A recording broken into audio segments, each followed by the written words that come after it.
நீங்கள் ஷேர் மார்க்கெட்டில் கூட 9 மாதத்தில் 100% ப்ராஃபிட் கிடைக்காது. இதில் வந்து 100% ப்ராஃபிட் வந்து உங்களுக்கு நிச்சயமாக கிடைக்கும். எல்லோரும் கேட்பாங்க, ஒரு ஃபார்ம் வச்சுருந்தா என்ன அதில் ப்ராஃபிட் இருக்குன்னு எல்லாருமே ஜென்ரலாக கேட்கக்கூடியது. அதுக்கு என்ன பதில் அப்படின்னா, நம்முடைய வாழ்க்கையோட வளர்ச்சி தான் அதுக்கான பதில். அரசாங்க வேலையை விட்டுவிட்டு ஆடு மாடு வளர்க்க யாராவது விரும்புவார்களா? ஆனால் தஞ்சாவூர் குருவாடிப்பட்டியைச் சேர்ந்த சதீஷ் இப்படி ஒரு முடிவை சில ஆண்டுகளுக்கு முன்னர் எடுத்தார். காவல்துறை கான்ஸ்டபிளாக பணியாற்றி வந்த இவர் அரசு வேலையை விட்டுவிட்டு தற்போது ஆடு மாடு கோழி நாய்கள் என ஒருங்கிணைந்த பண்ணை மூலம் ஆண்டுக்கு 40 லட்சம் ரூபாய் வரை வருமானம் ஈட்டி வருகிறார். என் ஃபேமிலியில் பார்த்தீங்கன்னா ஃபர்ஸ்ட் கிராஜுவேட் நான் தான். அப்பா அம்மா கூலி வேலை பார்க்குறாங்க, விவசாயம் பார்க்குறாங்க. ஸோ அன்றைய தேவைக்கு, குடும்ப சூழ்நிலைக்கு நமக்கு காவல்துறை தேவைப்பட்டுச்சு. காவல்துறையில் சேர்ந்து கிட்டத்தட்ட ஒரு 9.5 ஆண்டுகள் பணிபுரிஞ்சுட்டு இருக்கும்போது நம்மளுடைய நீடு நிறையா இருக்குது. ஆனால் அதுக்கான சம்பளங்கள் ரொம்ப கம்மி. ஓரளவுக்கு அங்கே போனதுக்கப்புறம் கிடைச்ச நாலேஜை வச்சு சரி வெளியில் வந்துடலாம், வந்து ஒரு ஓன் பிஸ்னஸ் பண்ணலாம் அப்படின்னு ஒரு எய்ம் பண்ணோம் நம்ம. ஸோ ஜாபை ரிசைன் பண்ணிட்டு நம்ம என்ன சூஸ் பண்ணலான்னு யோசிக்கும்போது சரி கிராமத்தில் ஏதாவது பண்ணலாமே. ஸோ எல்லாருமே என்ன நினைப்பாங்கன்னா, சரி ஒரு கோட் ஃபார்மிங் பண்ணணும். ஸோ அதுதான் நானும் நினச்சேன். நார்மலாக எல்லாரும் எப்படி சிந்திப்பாங்களோ அதே மாதிரி தான் நானும் சிந்தித்தேன். நிறையா பெட்டையாடுகளை கலெக்ட் பண்ணணும், நிறையா குட்டி போட்டு சேல் பண்ணணும்.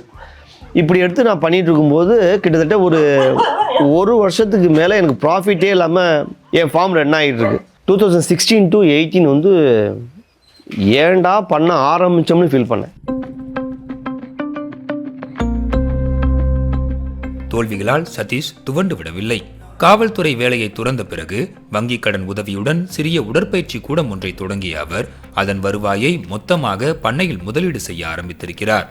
அதே சமயம் பண்ணை தொழிலில் வெற்றி பெறுவது எப்படி என்ற ரகசியத்தையும் சதீஷ் கண்டறிந்திருக்கிறார். ஒரு 25 பெட்டையாடுகள், அதை மேட் பண்ணுறதுக்கு 2 கெடா ஆடுகள் வாங்கினோம். ஸோ அந்த கெடா ஆடுகள் பார்த்திங்கன்னா ஒரு 7-8 மாதத்தில் நான் வாங்கின விலையிலேருந்து 2 மடங்கு அதிகமாக நான் விற்றுறேன். ஒரு 9,000 வாங்குகிறேன், அதை விற்கும்போது 18,000க்கு நான் வந்து சேல் பண்ணுறேன். அப்போ தான் நான் வந்து ரியலைஸ் பண்ணுறேன், நம்ம வந்து ஒன்லி கெடாய் ஆடுகள் மட்டும் எடுத்து வளர்க்கலாம் அப்படின்னு சொல்லிட்டு எடுத்து வளர்க்கும்போது ஒரு ஷார்ட் டேர்ம் ஒரு 3 மாதம் எவ்ரி 3 months ஒன்ஸ் வந்து எனக்கு என்னுடைய பண்ணையில் வந்து இன்கம் ஜென்ரேட் ஆகுது. ஸோ இப்படி ஜென்ரேட் ஆகும்போது எனக்கு ஃபார்மிங் வந்து ரொம்ப ஈஸியாகிடுச்சு. ஸோ அந்த மாதிரி பார்த்தீங்க அப்படின்னா இளங்கன்றுகள் நம்ம எடுக்கிறோம், அந்த கன்றுகளை வளர்த்து சினைப்படுத்தி அடுத்த ஒரு 6-8 மாதங்களில் நம்ம வந்து சேல் பண்ணிடுறோம். 31,000க்கு இந்த 5 செம்புலி ஆடு வாங்கினேன். நேற்று ஒருத்தர் வந்து கேட்டு போனார், 7,000 போட்டு ஐஎல் 35 ரூபாய்க்கு தரியா அப்படின்னு.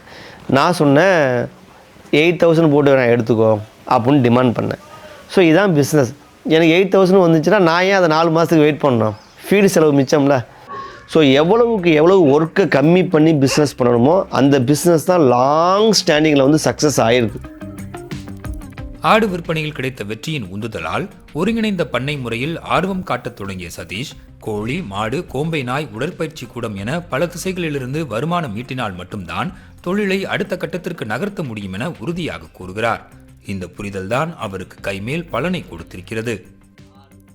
இப்போது புதுசாக ஃபார்மிங்க்கு வர்றவங்க எல்லாருமே இமீடியட்டாக அதுலேருந்து ப்ராஃபிட் எடுக்கணும், எடுத்து நிறைய ஏர்ன் பண்ணணும் அப்படின்னு தான் ஆசைப்பட்றாங்க. ஆக்சுவலாக அது ஃபர்ஸ்ட் ஆஃப் ஆல் அது அங்கேயே தப்பு. அது நீங்கள் அப்படி பண்ணவே முடியாது. ஒரு தொழில் ஆரம்பிச்சிங்கன்னா 3 வருஷம் மினிமமாக அதில் வந்து ஃபீல்டு ஒர்க்கு பார்த்தா மட்டும்தான் இந்த தொழில் சக்ஸஸ். இப்போ 2021 வந்து நம்ம ஒரு வருஷத்துக்கு ஒரு 5 to 10 lakhs பண்ணிகிட்டு இருந்தோம். இப்போ இந்த ஒரு 4 வருஷத்தில் ஒரு 40 to 50 lakhs வந்து நம்ம டர்ன் ஓவர் பண்ணிகிட்ருக்கோம். சதீஷ் வேலையை விட போகிறேன்னப்ப கொஞ்சம் கஷ்டமாக இருந்துச்சு. திடீர்னு கிடச்ச வேலையை அரசாங்க வேலையாச்சே, இதை போய் விட போகிறேங்க, கஷ்டம் இல்லாமல் இருக்கலாமே, நிழல்ல வெயில் வந்து ஏன் கஷ்டப்பட்டு சம்பாதிக்கணும் அப்படின்னு ஒரு ஆதங்கமாக இருந்துச்சு. இப்போ என்ன நினைக்கிறோம், இருக்குதான் நல்ல பிஸ்னஸ் வருதுன்னா அலைச்சலா அப்படிங்கிறது ஒரு எண்ணம் இருக்குது. ஆனால் கொஞ்சம் முயற்சியாக இருக்கிறதுனால சரி பரவாயில்ல அப்படிங்கிறது மாதிரி இருக்குது.